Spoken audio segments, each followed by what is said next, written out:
Bonjour et bienvenue sur la chaîne.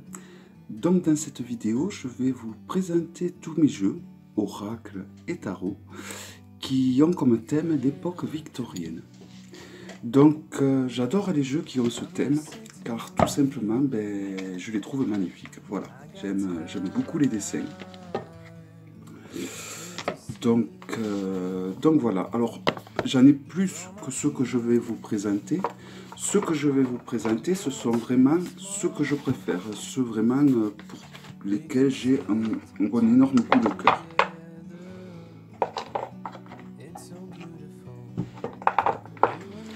Donc je vais commencer par un petit Lenormand. On ne peut pas dire qu'il soit vraiment de l'époque victorienne.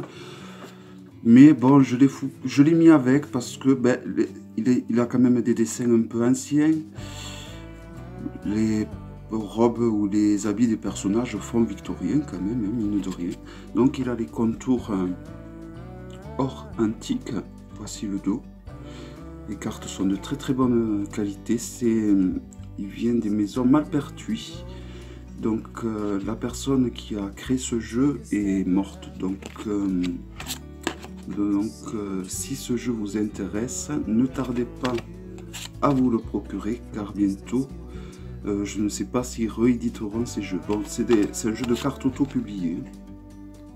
Donc moi j'aime les petits Lenormand un petit peu classiques, c'est-à-dire les petits Lenormand où il y a les cartes de cartomancie, car moi je me sers beaucoup de ces cartes, autant que les dessins.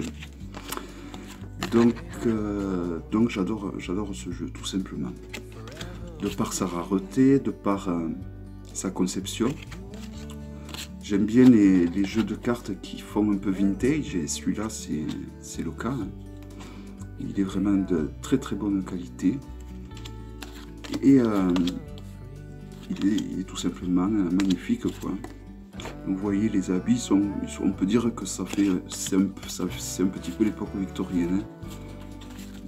J'essaie de voir si je trouve d'autres personnages, pareil pour les jardins, hein, ça fait penser un peu à cette époque.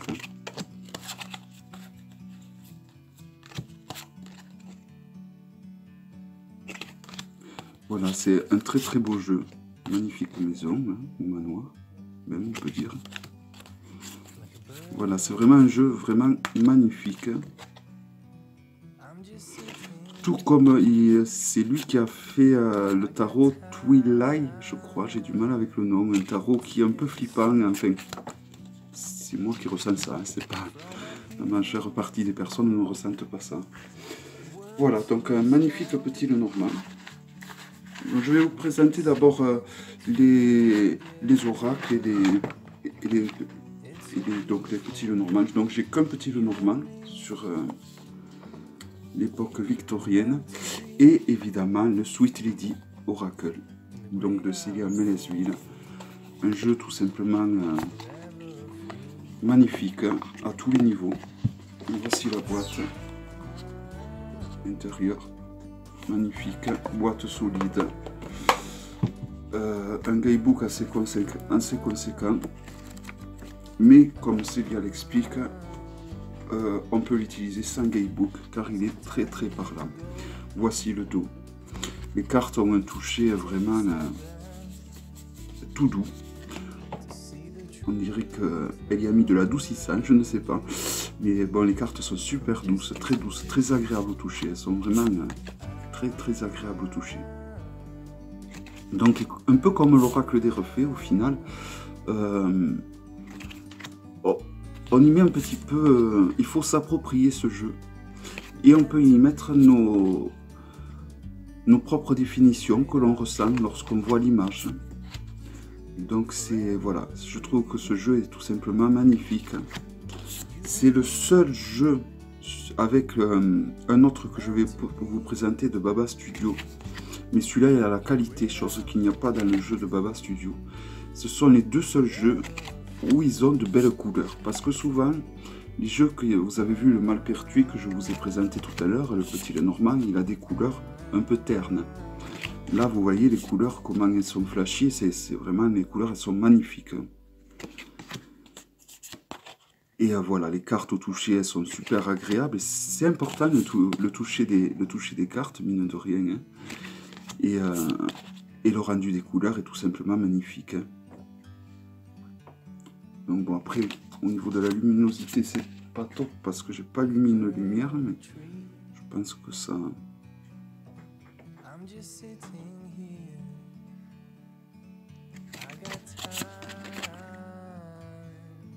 Voilà, vraiment, pareil, c'est un oracle que j'ai eu pour la Noël. Et de tous les oracles que j'ai eu dernièrement, je pense que c'est celui-là qui se hisse tout à fait en haut. Hein. D'ailleurs, le second oracle qui me plaît beaucoup, c'est aussi l'oracle de Célia qu'elle a fait avec Marie-Noël Anderson. Qui, je ne sais plus le nom de l'oracle, j'ai complètement oublié. Voilà, un magnifique jeu. J'étais parti pour vous présenter la totalité d'ailleurs du jeu de nouveau. Donc tous les jeux que je vous présente, j'ai fait des reviews. Il suffit de taper le titre du jeu dans le moteur de recherche de ma page et vous trouverez donc la review que j'ai fait de ce jeu. Si vous n'arrivez pas à trouver la review, vous me le demandez dans les commentaires et je vous transmettrai le lien. Donc ensuite, le Victorian Romantic Tarot de Baba Studio. Donc, magnifique. Il n'y a pas d'autre mot. Voici donc une boîte en dur, solide, de bonne qualité.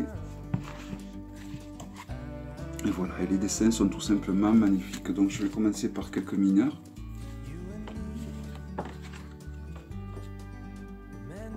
Et vous voyez, comme le jeu de Célia, c'est il est haut en couleur ce jeu, alors que d'habitude, voilà, les jeux qui sont de l'époque victorienne, souvent c'est des tableaux qui sont un petit peu, qui ont mal vieilli avec le temps. Bon, et là, ça a été des dessins qui ont été créés pour ce jeu, donc ce n'est pas des copies de tableaux comme l'oracle de Célia. Donc c'est pour ça que ce jeu, il est en fait bien coloré. Tandis que l'oracle de Célia a réussi à redonner vie, je trouve, à ses œuvres à travers les couleurs qu'elle a utilisées. Voilà, et alors, je ne sais pas si vous allez le voir, ils ont créé ces cartes avec une peinture un peu métallique. Et donc sur certains dessins, je ne sais pas si vous allez bien le voir, ça donne une impression de relief. Alors là, par exemple, le cardinal ou le curé, vous voyez le haut rouge, il est donc il a cette couleur un peu métallique et donc ça donne l'impression, une impression de relief un peu. Voilà, un très beau jeu. Alors les arcanes majeures sont aussi belles. Donc quand je dis que les jeux de Baba Studio sont pas de bonne qualité, les cartes ont l'épaisseur d'un grino, voilà. Et vu le prix, je trouve qu'ils pourraient être de meilleure qualité. Mais bon, Baba Studio, c'est vraiment des jeux de collection pure. Et donc, en général, on y fait très attention. Ouais, les dessins sont magnifiques. La papesse. La tempérance. Le chariot. Vraiment un très beau jeu.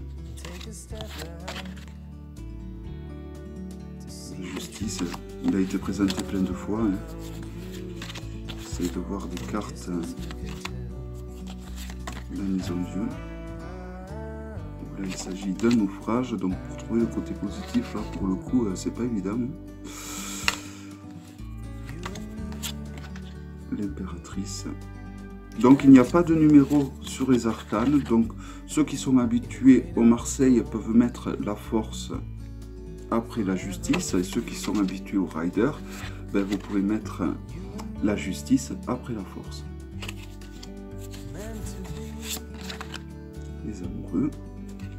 Donc il y a des cartes, des arcanes supplémentaires. Il y a deux arcanes du diable, nous avons celle-là. Présente Ève au jardin de l'Éden en fait, hein. Et celle-ci. Donc nous avons deux cartes, deux arcanes comme représentation du diable. Voilà, et donc comme vous pouvez le voir, il n'y a pas écrit 15 nulle part. Voilà, vraiment un très très beau jeu. Peut-être l'un de mes jeux préférés de Baba Studio, avec le tarot des étranges créatures.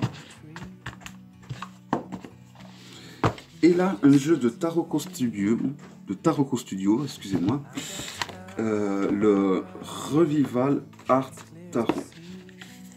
Alors, pareil, tout simplement magnifique. Je m'étais juré de plus me procurer de jeux de l'époque victorienne, parce que j'en avais beaucoup de jeux sur les œuvres d'art, mais quand j'ai vu celui-là, j'ai pas pu faire autrement, car c'est une tuerie. Voici le dos, donc qui permet des tirages envers et en droit. Donc là, nous avons le 9 de denier. Donc vous voyez, c'est un peu plus sombre les couleurs. Donc là, il s'agit d'œuvres d'art, hein, dont les cartes sont plus grandes qu'un grimoire, hein, plus épaisses, de meilleure qualité. Donc vous avez le numéro de l'arcane en haut et le nom en bas. Donc là, nous avons le 8 d'épée. Le cavalier de bâton. Donc on les reconnaît, hein, quand même.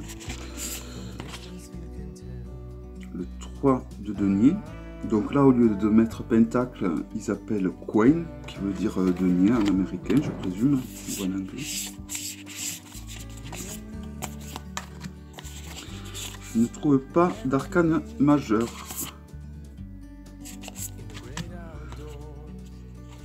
Un 10 de bâton.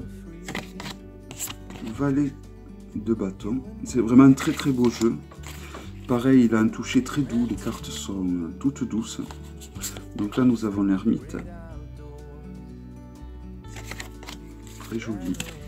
C'est vraiment un jeu magnifique. De toute façon, Baba Studio, c'est un peu pareil. Baba Studio et Taroko Studio, ce sont en fait des petites maisons d'édition. Et en fait, ils créent leurs propres jeux et ils éditent leurs propres jeux. C'est de toutes petites maisons d'édition. Mais quand ils font des jeux, ils ont la même valeur que des jeux auto-édités, car ils les sortent en tirage vraiment très limité. Et souvent, ils font des jeux qui ne sont pas réédités, ou alors ils sont édités, mais... alors par exemple, certains vont avoir plusieurs arcanes, alors lors de la réédition, il n'y aura qu'une arcane. Par exemple, il peut y avoir, comme le jeu de Baba Studio, deux arcanes du diable, et lors de la prochaine édition, peut-être qu'il n'y aura pas d'arcane du diable. Mais en général, Baba Studio, c'est rare quand ils disent qu'ils éditent que, par exemple, 500 jeux, ils vont s'y tenir et ils vont pas en rééditer d'autres. C'est pour ça que, principalement, les jeux de Baba Studio, s'ils vous plaisent, ils sont un peu chers à l'achat, mais il faut se dire qu'après, ils sont revendus... un jeu acheté à 90 € chez Baba Studio est souvent revendu 300 € 1 ou 2 ans après sur eBay. Voici les coupes. Donc on a vu quelques majeurs quand même. Regardez ça, comme c'est magnifique.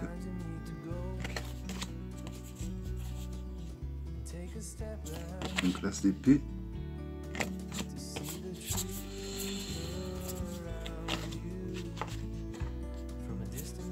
Le 4 de bâton.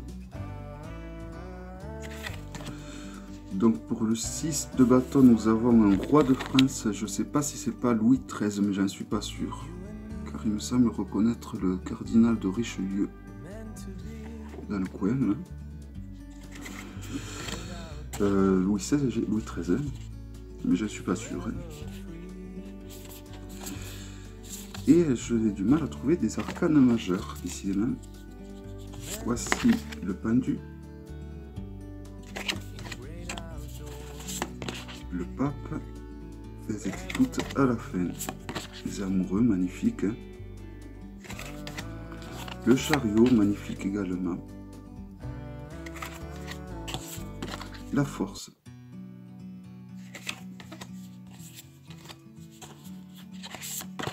La papesse.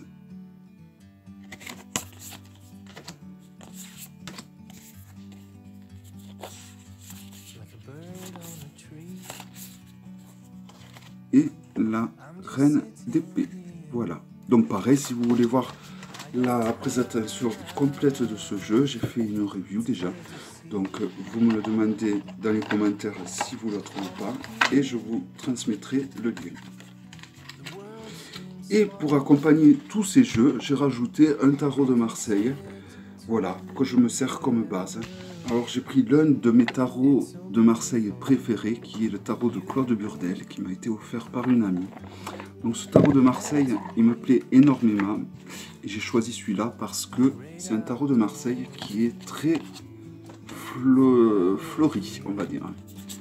Vous voyez le 2 de coupe, il est vraiment rempli de plantes, de fleurs. Et il est très très joliment décoré, ce tarot de Marseille.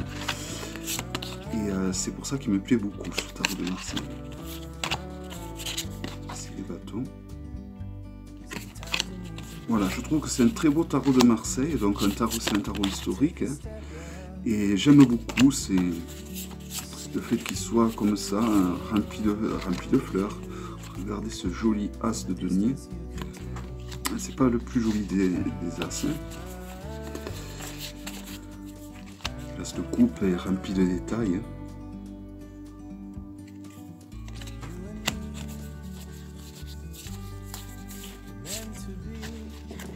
Pareil pour les arcanes majeurs. Là, le soleil, ils ont mis comme une collerette de nuages. Et pour le jugement. Voilà, donc c'est un très très beau tarot de Marseille, je trouve. À mes yeux, c'est l'un des plus beaux, peut-être. C'est pas forcément celui-là que je préfère, mais c'est l'un des plus beaux. Voilà. Voilà, donc j'espère que cette petite vidéo vous aura plu. Et donc je vous dis à bientôt pour une prochaine vidéo. Bye bye.